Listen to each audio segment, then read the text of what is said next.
కనెక్షన్లు వ్యవసాయ కనెక్షన్లు పెరగడం జరిగింది. ఇక ఒక్క వరి ధాన్యం ప్రొడక్షన్ పెరగలే తెలంగాణలో ఈ 10 ఏళ్లలో. అన్ని రకాల పంటల ఉత్పత్తి బాగా పెరిగింది. పత్తి మనం మిగతా ఒక వరి వేయట్లేరు కదా, మీరు ఇప్పుడు మొత్తం 2.5 కోట్ల ఎకరాలు సాగవుతుంది తెలంగాణలో మొత్తం ఓవరాల్ గా మొత్తం 2.5 కోట్లు. అంతకుముందు 90 లక్షల మొత్తం అన్ని పంటలు కలిపి కూడా 90 లక్షలు కోటి కూడా కాకపోతుంది, 90 లక్షల బిలోనే ఉంటుండే. ఇప్పుడు ఈ 9 ఏళ్లలో అదనంగా 1.5 ఎకరం వివిధ రకాల సాగులోకి వచ్చినటువంటి పరిస్థితి. మరి ఇంత సాగులోకి ఎట్లా వచ్చింది? ఊరికేనే రాదు కదా.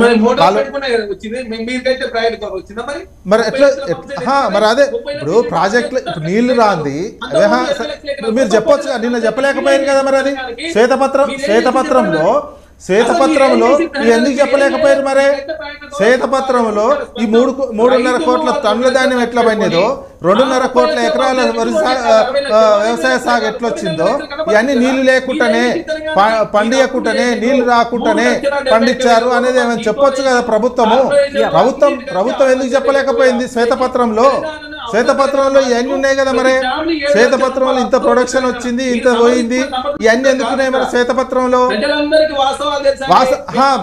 అది కాదు చరణ్ గారు, ఇప్పుడు ఎందుకు ఇంత ప్రొడక్షన్ వచ్చిందని మీరే చెప్తున్నారు. మీరు ఒక్క దాంట్లో కాదు, అన్ని పంటల ప్రొడక్షన్ పెరిగింది. మీరు తప్పుడు వాగ్దానాలు ఇచ్చిర్రో మీరు ఇచ్చిరా ఎవరిచ్చిరో తేలిపోతుంది కదా. అసెంబ్లీ సమావేశాల్లో మీరు ఏం చేయాలి? ప్రజలకు నమ్మకం మీరు వచ్చి ప్రభుత్వం వచ్చిన నేపథ్యంలో ఒక్క నిమిషం చరణ్ గారు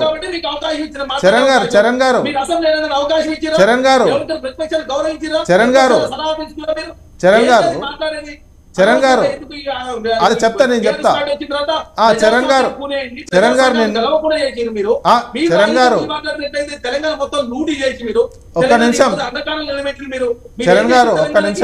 ఒక్క నిమిషం చరణ్ గారు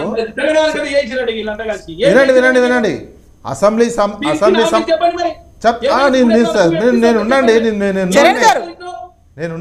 నేను అసెంబ్లీ సమావేశాలు చూసినోనే. వినండి మీరు 522 వారాలు మీకు పాలిస్తే మేము వచ్చి 2 వారాలు అవుతాం. మీరు 2 వారాల్లో నా మీద ఇన్ని విమర్శలు కాదు, మీరే అటాక్ చేసిర్రు. ముందు మీరు అన్ని సెట్ చేసుకొని విమర్శలు చేయాల్సి ఉండే. మీరు సెట్ చేసుకోకుండానే మీరు రాగానే అటాకింగ్ మొదలు పెట్టిర్రు. మీరు ఏం చేస్తారో మీరు ప్రజలకు ఏం చేయాలి? మీరు ఏ భరోసా ఇవ్వాలి కదా. అసెంబ్లీ సమావేశాలు దేవిప్రసాద్ గారు చెప్పండి. ఇప్పుడు కవిత గారు ఆవేశం పనికిరాదు.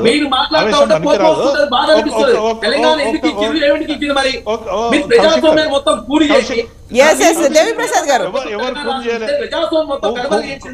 ఏ పార్టీ కూని చేసిందనే చర్చ పెడదాం. 70 తెలంగాణలో ఏ పార్టీ ఏం చేసింది, ఎంత రక్త పేరులు వారించింది, అవి అంత చర్చ చేద్దామంటే మాకేం అభ్యంతరం లేదు.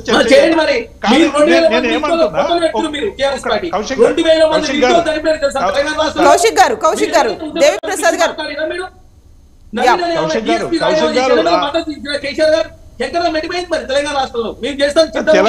కాదు, తెలంగాణలోనే చంపేసి ఏం మాట్లాడతారు?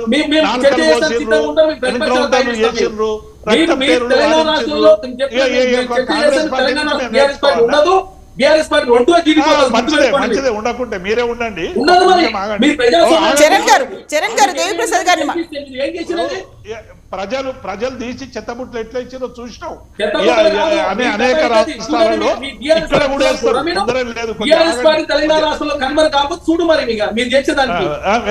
చేద్దాం అయ్యా. కన్మర్గ్ ఎవరైతారో చూద్దాం. ఎవరైతారో చూద్దాం. ప్రజాస్వామ్యం ఎవరికి అవకాశం లేదు, ఎవరికి మైక్ ఇచ్చేది మైక్ ఎందుకు లేదండి? మీరు అది అబద్ధం, ఇది అసత్యం. మీరు అసెంబ్లీ రికార్డు చూస్తే తెలిసిపోతుంది కదా. ఎన్ని రోజులు నడుపుతుంది కాదండి. పద్దుల మీద సమైక్య ఆంధ్రప్రదేశ్ లో ఎప్పుడైనా పద్దుల మీద చర్చ జరగలేదు. ప్రతి పద్దు గిల్టెన్ అయ్యేది. పద్దుల మీద చర్చ జరిగింది. తెలంగాణ అసెంబ్లీలోనే పద్దుల మీద డిస్కషన్ జరిగింది. ప్రతి సబ్జెక్టు మీద బట్టి విక్రమార్క గారు చాలా మాట్లాడారు. మేము చూడలేదా అనండి, మేము చూసినాం కదా. కాంగ్రెస్ పార్టీ వాళ్ళు అత్యధికంగా మాట్లాడారు శాసనసభలో. మీరు పద్దుల మీద డిస్కషన్ జరిగింది తెలంగాణ అసెంబ్లీలోనే. సమైక్య ఆంధ్రప్రదేశ్ లో పద్దుల మీద ఒక్కసారి కూడా డిస్కషన్ జరగలేదు. పద్దుల మీద డిస్కషన్ జరగడం అంటే ప్రతి సబ్జెక్ట్ మీద లోతైనటువంటి ఒక్కొక్క డిపార్ట్మెంట్ మీద లోతుగా బడ్జెట్ సమావేశాల సమయంలో లోతుగా చర్చ జరుగుతూనే పద్దుల మీద చర్చ జరుగుతుంది. చరణ్ గారు